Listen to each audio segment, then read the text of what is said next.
Welcome back to a new video here at Life with the Bridges. In this video, we're living exactly like the Portuguese, from sunrise to sunset, and probably a few calories over the legal limit. First stop, a traditional Portuguese breakfast, where the smell of coffee and fresh pastries hits you so hard, you briefly reconsider ever leaving the country. Ooh, it's punchy. And yes, before you ask, it's raining, and it rains all day. Welcome to Porto! We're basically filming a food documentary inside a weather warning. Then we're wandering into the original port caves, essentially a giant underground maze full of thousands of barrels, nose-quivering smells, and questionable decisions like wine tasting before lunch. Responsible? Need to be careful, I've got to drive. Debatable. Delicious? 100%. It's nice, but it's really strong, isn't it? And honestly, this kind of weather makes it feel perfectly normal. We've got river tours, in the rain, ancient streets, also in the rain, Coimbra's historic bites, yep, still raining, and for dinner, we're hunting down what locals call Grandma's Kitchen. Food so good it might emotionally damage you and make you forget that you spent the whole day with soggy knickers. Wow. No gimmicks, no filters, just two Brits continuing our research with the dream to one day call Portugal our home. So join us on our very real, slightly damp adventure of living a day in true Portuguese fashion. So if you haven't already, hit that subscribe button, but stick around, because this day is going to taste incredible. I'd take that over a fillet steak any day. What? If you're new to our channel, then welcome, and it's probably a good time to catch you up to speed on why we are back here in Portugal. We are the Bridge family, and a few weeks ago we embarked on our first trip here to Portugal to explore the north of the country in an oversized motorhome to see if this beautiful country is the place in which one day we want to call home. We explored the north's outstanding beauty, breathtaking landscapes, and answered many burning questions we had regarding what properties in the north of Portugal were like, and most importantly, could we actually call this place home in the future? With you up to speed regarding our past trip, over the next few videos in weeks to come, we will be continuing our Portugal series, as this time we're exploring central Portugal to see how this compares to the north. Not only do we delve deep into the history, culture, and food in this episode, we also view 9 properties split into 2 categories. Firstly, land with a budget of 33,000 to 125,000, and then secondly, 4 unique pieces of land, which include something that makes them extremely intriguing, from business opportunities to mountainside properties deep in central Portugal's off-grid forest, and full detailed explanations of how we found each property we viewed, firstly to help us out on our quest to make our future decisions, but also hoping it will help out anyone else looking to move to this incredible country. But with you all now up to speed on what's to come, it was time for us 2 Brits to immerse ourselves in the traditional Portuguese way of life for a day. Let the adventure commence. We left the rainy UK behind us, hoping that Portugal was going to deliver some weather in which it's known for, and with the company being, let's just say, below average, thankfully we landed in Porto, picked up our rental car and made tracks for our day of traditional Portuguese antics. Having been up since 1 AM to catch the first flight out, it's fair to say we were tired and hungry, so a traditional Portuguese morning of a strong hit of caffeine and a fresh pastry sounded like a perfect way to start our morning. Porto has a strong cafe culture, and people often eat out before work, especially for a thick buttered toast and a cimbalino, which is an espresso. We were heading to Fábrica de Nata, which is famous for exactly that, with 4.6 stars on TripAdvisor and over 850 reviews supporting that. We were on a one-way ticket to our well-needed energy boost. So the traditional pastry that we're going to get, excuse my glasses, as you can tell it's raining, is Pastel de Nata, which is tart with a creamy egg filling. Like that? Yes, exactly like that. And this place is known for its pastel de natas. It's probably why it's so busy. There is nothing like a traditional Portuguese cafe in the morning. The moment you walk in, you're hit with that smell of freshly baked pastries, butter, sugar, and coffee strong enough to wake the entire country. The chairs scrape across the tiled floor, plates clinking, and locals already in full conversation mode. Even though it's barely breakfast time yet, nobody here is easing into the day. They're launching into it. Behind the counter, the trays of warm pastries keep appearing like magic. Croissants, rolls, each one somehow looking fresher than the last. And every local knows exactly what they want. No hesitation, no menu staring. They walk in, order, eat, and live their best pastry-filled lives. Meanwhile, I'm just standing here trying not to cry from happiness. or hunger, there is a real Portuguese morning ritual, simple, loud, delicious, and absolutely impossible not to fall in love with. But the drooling all over the pastries was now over, and it was time to order in our best broken Portuguese we could. Over to you, Kate. Dos croissant misto and also dos pastel de nata. Success, and what a bargain it was. 1 espresso, 1 fresh orange juice, 2 ham and cheese croissants, and 2 deliciously filled tarts, all for the bargain price of €13.10. And after I'd found a seat, unfortunately as far away from the till as possible, the next task for Kate was to get to the table without dropping it all. Chef's park so far away. Wow, there we go. So, what have we got? Laranja, orange juice, freshly squeezed, and café, espresso, which I've never had before. I'm a latte girl. There we go. I think that's going to be very strong. Dois croissant misto, which is ham and cheese croissant. Oh, nice, Portuguese. Dois pastel de nata. Nice. Well, cheers. I'll go in with the good stuff and you go in with the strong stuff. Cheers. Oh, wow. Woo! It's punchy. Let's try. What's that orange? Oh. Wow. That is very strong. I'm so used to having sugar in my coffee as well. So just a pure caffeine fix like that is very much needed. That orange juice is delightful. But yeah, that's lovely. Cheers to a ham and cheese croissant. Croissant misto. Croissant misto. It's so good. That's beautiful. It's nice and warm. You can tell they're like freshly baked as well, which is nice. They're not dry.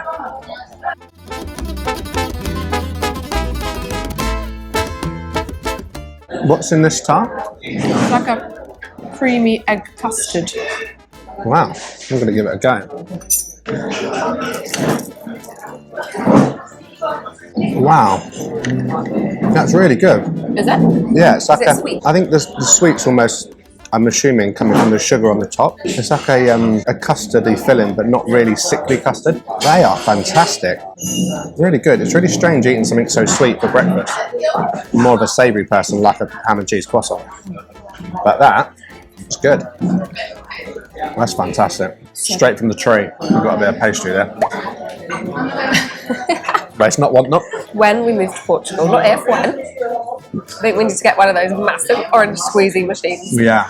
Make sure we've got orange trees. And you literally just lob the oranges in the top and they just go No, they around. were going through them so quickly down there. It must top. go through thousands of oranges. Tart, give it a go. Oh, the crunch. Thoughts? You don't look overly happy about that bite.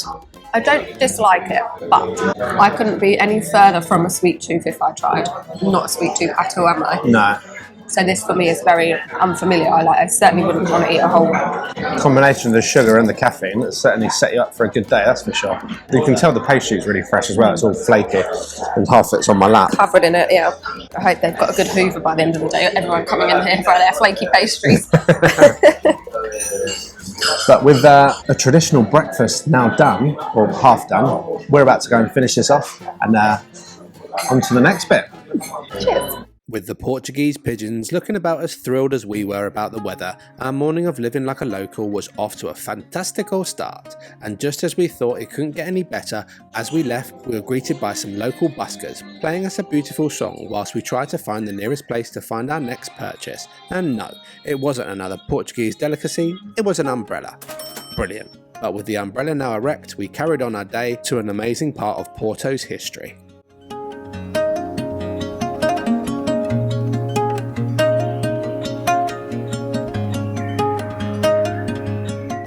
So the São Bento railway station is located in the heart of Porto and serves as a key transportation hub for the region. The São Bento station officially opened in 1916, however the first train actually arrived in 1896. The station is renowned for its striking architecture, designed by architect José Marques da Silva, and its interior is made up of over 20,000 tiles that depict significant events in Portuguese history, and it was a true work of art. Up next on our agenda was Porto Ribeira, one of Porto's most beautiful neighbourhoods is Praça da Ribeira. As one of UNESCO's World Heritage Sites, the area is filled with winding medieval streets and small cobbled alleyways. Ribeira is extremely scenic and sits on the riverfront of the Rio Douro and comes complete with numerous cafes, restaurants and bars. On the waters of Douro, there are dozens of rebelo boats, the wooden sailing vessels that was used to transport pork, moored along the bank. Over on the other side of the river is the Vila Nova de Gaia, where you can make out the famous cellars where the fortified beverage that earned the city's name is aged. Apologies for any of the pronunciation, as our Portuguese is still work in progress. So we just need to cross the Dom Luís Bridge, a double-deck metal arch bridge that spans the River Douro between the cities of Porto and Vila Nova de Gaia. But with that said, our next destination was said caves, as we were going to learn all about the history of port and try some of the fine wine that they offer, all before we've even thought about lunch.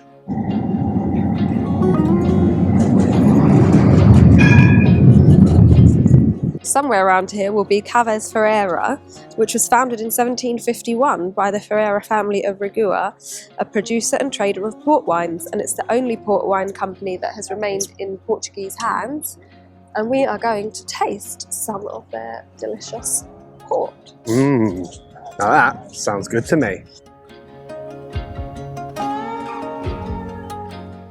Walking the cobbled streets of Porto felt like stepping straight into a postcard. Steep hills, tiled buildings, and the river view just pulling you forward. We were on our way to the famous port caves, ready to learn how this legendary drink is made. And let's be honest, even more ready to get that port on our taste buds. The chocolate experience.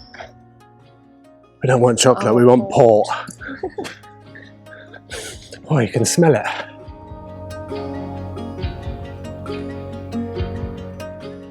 Smells like heaven. Wow. God, it really does. Doesn't that smell good? If the initial smell was anything to go by, then this tour was going to be right up our street. God, I thought I could hear something that was making me need a wee. And it's that. Ladies and gentlemen, welcome to Porto's most iconic port caves, also known as the place where they store enough barrels to keep the entire city in a permanent good mood. Down here, it's cool, it's dark, and it smells like history and alcohol. Mostly alcohol. These barrels have been aging longer than half of us have been alive, which is both impressive and slightly concerning. The tour guide explained the delicate art of port making, and whilst we were both initially invested in the tour and the history behind it, as the tour went on we found ourselves nodding along like we understood, but really just counting down the seconds until the tasting. The tour was incredibly informative and gave us an amazing amount of knowledge that it isn't actually just a case of throwing some grape juice in a barrel and hoping for the best. It's actually a fine art and takes a hell of a lot of time and effort. There was even barrels bigger than you could imagine, which held 73,000 litres. And that just sounds like one big vintage hangover. And if these walls could talk, they'd probably say, relax, have another glass. And honestly, fair enough. But unfortunately, I was driving, but it certainly didn't stop my taste buds wanting a brief meeting with this Portuguese legendary nectar. With the knowledge stored and our taste buds still quivering, it was time for the good part, the tasting, and it didn't take us long to tuck into this amazing delicacy, and to sum it up in 3 words, it was strong, punchy, and dangerously smooth. You need to be careful, I've got to drive. But with our time in the caves now over, I tried on some obligatory port cave merch, and checked out the eye-watering prices of some of the vintage bottles, and our eyes continued to water at the sight of the weather that we were about to step back into. Brilliant. With our port testing now done, oh my goodness me, good job we bought an umbrella. Best 12 euros we ever spent. And it's time for our traditional lunch. We've got a 40-minute walk to our lunch destination now, so best we get hiking. With the weather not being on our side, we were prepared to not let this dampen our mood, if you pardon the pun. If you looked around at what the rest of the Portuguese locals were doing, they were still happy and continuing on with their day. So with that being our primary goal, to live like a true local for the day, we did exactly that. But little did we know that just around the corner, our choice of lunch, which was going to be a traditional light bite known as a bifana, which is a sandwich made of pork slices which have been poached in the sauce of paprika and white wine, was going to be harder to acquire than we originally thought as we were heading to find the best Bifana restaurant in Porto. So much so, it even had it in their flipping name. With 4.9 stars on TripAdvisor, we were gutted to see that on our arrival, the restaurant was packed to the rafters with no tables available for over an hour. Super busy, no tables. We spent the next half an hour researching and looking for another restaurant which could supply us with this traditional Portuguese lunch option. To which then was when we found our next problem. It was a Sunday and a lot of the restaurants were closed. So with our soggy tails tucked between our soggy legs, we opted for simply just food, as we still had a lot more in store for this day, like exploring a new city of Coimbra, riverboat tours and a traditional Portuguese dinner that thankfully made up for our lack of Portuguese lunch, as our dinner was authentic Portuguese food in its finest fashion. So we left Porto behind us and made tracks for Coimbra, through the weather in which we thought we had left back at home in the UK. So we have now left Porto behind us, and after doing our traditional breakfast, our tourist bit around Porto and explored through the rain and failed but pivoted on our lunch, and we have driven an hour and 15 minutes to the area of Coimbra, which is where we are going to be staying for this whole trip in a hotel. We have just showered after being soaked all day, and next up on our agenda, we're going on a boat trip down the Mondego river, and then we are going out for our traditional Portuguese dinner. To the boat trip we go. Well, we have left the hotel. We are heading to what should be our boat tour, and it is still raining. We're in November. It's to be expected. The grapes need to grow. They do need to grow. Every bit of land needs water. It is great for Portugal, but it's not great for us for our little holiday. But other than that, we're not actually sure if this boat trip's going to go ahead, whether he's just going to tell us it's not going to happen. But if he does, then we pivot again. But yeah, let's go and see if we're going to get on this boat or not. Well, there's the river, and there's the grey clouds that may stop us.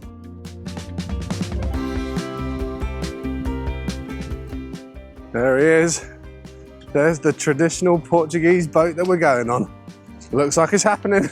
Could get soaked, could capsize, could all go wrong, but we're doing it, so let's go.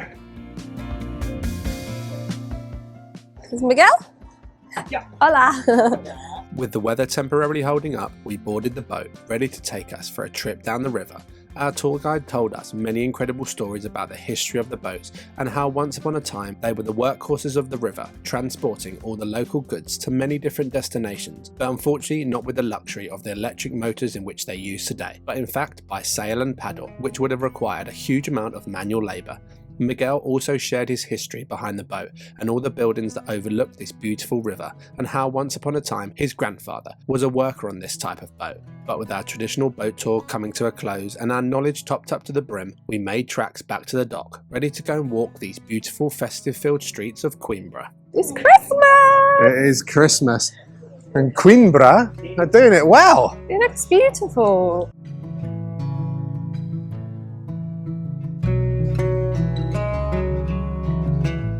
Kate's meeting some of the locals.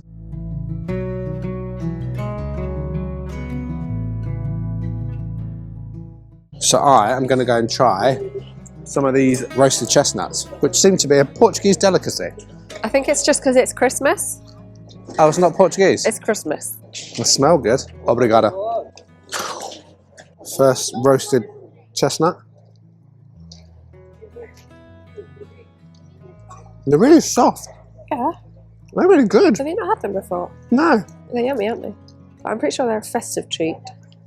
Put it in the comments. Are they a festive treat or are they a Portuguese delicacy? At home in the UK, they are a Christmas treat. You'll see them at all the Christmas markets. Either way, they're great. Nice. Good. Chestnuts for the win. Verdict? They've got a sugary taste to them. They're nice. Look at the Christmas decorations. It looks so good. We walked around Coimbra admiring not only the incredible buildings and history of this place, but with the added beauty of the festive decor. We stopped off for a quick drink before our traditional dinner that we had been waiting for. Our final stop of the day was No Taco, a traditional Portuguese restaurant in Coimbra that everyone described the same way, Grandma's Flavours. And honestly, the second we walked in, it made perfect sense. With 4.7 stars and over 906 reviews, we had high expectations, even though this was so far out of our comfort zone in terms of the food we would usually eat. It's small, cosy and feels less like a restaurant and more like we'd accidentally wandered into a Portuguese grandmother's dining room, the kind where you sit down for a light meal and somehow end up eating enough food to put a large amount of stress on your belt buckle. Everything felt stripped back, but in a good way. Walls plastered with bottles of local wine and the ambiance being produced by a small travel speaker. It was simply brilliant, and we were made to feel right at home the minute we sat down, almost like we were instantly welcomed in to our new Portuguese family. After being served our drinks, we had a look at the menu and instantly realised we were so far out of our comfort zone. There was honestly nothing on here that either of us would feel comfortable ordering, but this is what today was all about, being brave with our food choices and doing things the Portuguese way. Okay, so I think starter, I think we should go for the sautéed shrimp with ginger and lime, because I think that's the safest bet on a starter for us. In terms of mains, I think we should go for the Duroc pork with sweet potato, mushrooms and asparagus, and the Chanfana, which is goat, by the way, Bairrada-style, which has just been explained to us as the most traditional Portuguese dish that we could look for, and apparently both are very good. Now, there are obviously really traditional fish dishes here, but as we don't really like fish, we also want to make this an enjoyable experience as opposed to a bush tucker trial. It's not cheap, so we do also want to be able to feed our tummies and enjoy it too. So the advice we've been given is the Duroc pork and Chanfana Bairrada-style. The way that he's just explained the cod, like cod to me is at home is just traditional English fish and chips, which is just battered cod and chips, and it's cheap and cheerful and it's simply cooked. But the way he's just explained how the cod is done here is it's salted and aged and then it's cooked almost, and the water's changed like 5 times over depending on the age of the fish. It sounds like there's a real art to this, which probably explains how tiny this restaurant is and how popular it is. You're literally like sitting in somebody's living room. There's 1, 2, 3, 4, 5, 6 tables in this whole restaurant, and they've all got reserved signs on. So there's a reason there's 700 5-star reviews on TripAdvisor. I think maybe we should trust his judgment, and knowing we're not fish fans, at least try and enjoy this as well.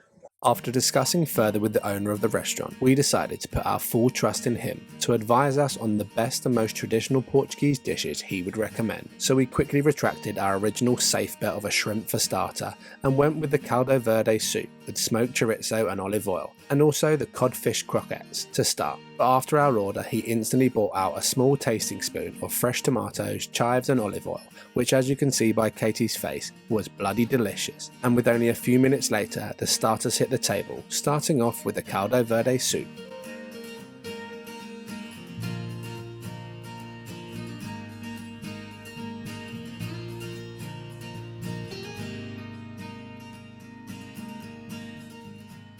Wow. It's lovely, mate. Very nice. Very, very nice. With the shared soup being like a beautiful warm Portuguese hug in a bowl, it set us up perfectly for our second starter, the codfish croquettes. The owner was kind enough to split all of the starters and mains into a dish each so we could both try all of the food.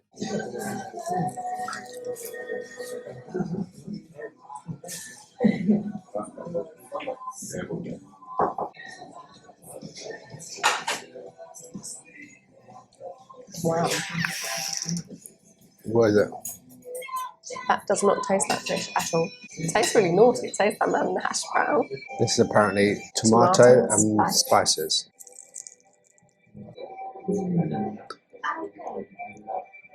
Good? That is so good. You need to try it. Here goes. That is insane. That's a bit more than a cod croquette. It is. Extra special. That's good. Very good. And the only fish that I eat is tuna from a tin. Other than that, I don't touch it, and prawns. But everything he explained about how it was produced, you can tell. That's phenomenal. 10 out of 10. 9.5. Got to leave room for improvement. Out of 10. Starters. It's really hard purely because I didn't have any expectations. So knowing stuff that we don't usually eat, you just purely trusted this guy we've never met. But I would say the soup was good. I haven't had soup for a long time. 8.5 out of 10 for sure. That's very good. Yeah, the croquettes were 9.5, banging. As I said, you always got to leave that little bit of wiggle room. So that's an exceptional start. Oh, cod croquettes. Get them on your Christmas list. The mains are Very well out of our comfort zone. We've got a goat coming and pork. At least we know we like sweet potato and asparagus. Yeah. Well, after that, I think we're all like this. Like, I have full trust in them. So, over to the mains. The first main we tried was the Duroc pork, sweet potato, mushrooms and asparagus, and as previously mentioned, he split this into 2 plates so we both could get a chance to try it, and I'm not sure either of us were prepared for how good this was going to be, especially as neither of us really like pork. Honest review. Oh god, the suspense is killing me. Oh goodness me. You want to know? Yeah. I'd take that over a fillet steak any day. What? That is delicious. These little mushrooms look cute. Oh my god. You need to try. I wonder if this little leaf tastes good. It tastes like a leaf. There it goes. Try the mushrooms. That's phenomenal.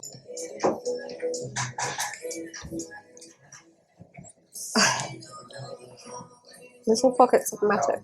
How can a mushroom taste that good? It's ridiculous. Maybe they're magic. Right, I'm going to try a sweet potato. Did you see that just fly on through there? That's so soft. Watch this. Watch. It is wild how soft that is. Unreal. So good. I'm going to tuck in.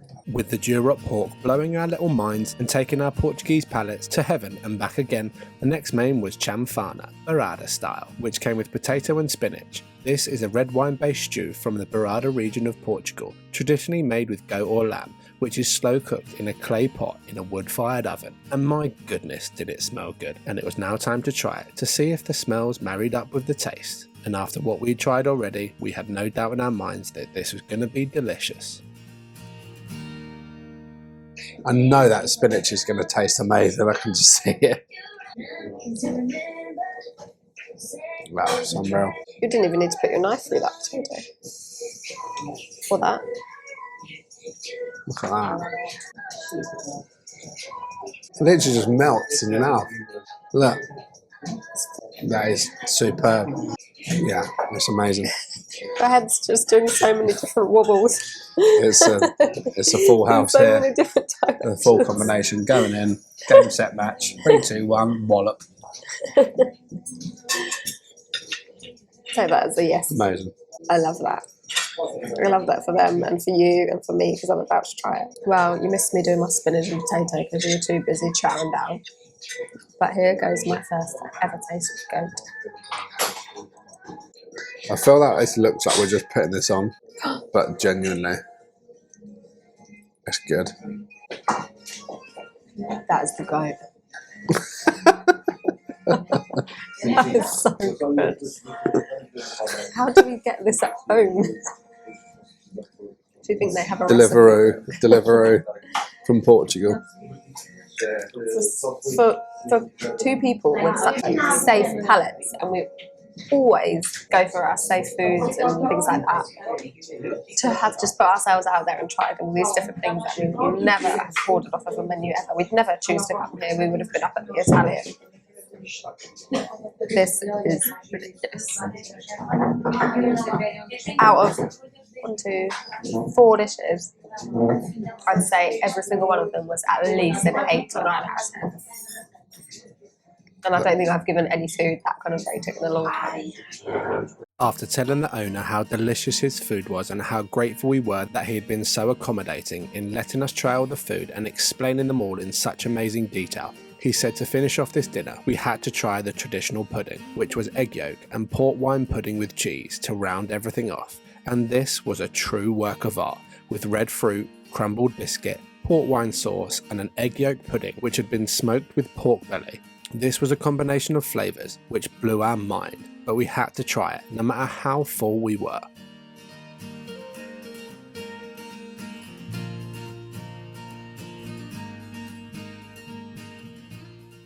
Oh, that's another one of Katie Bridges' cliffhangers.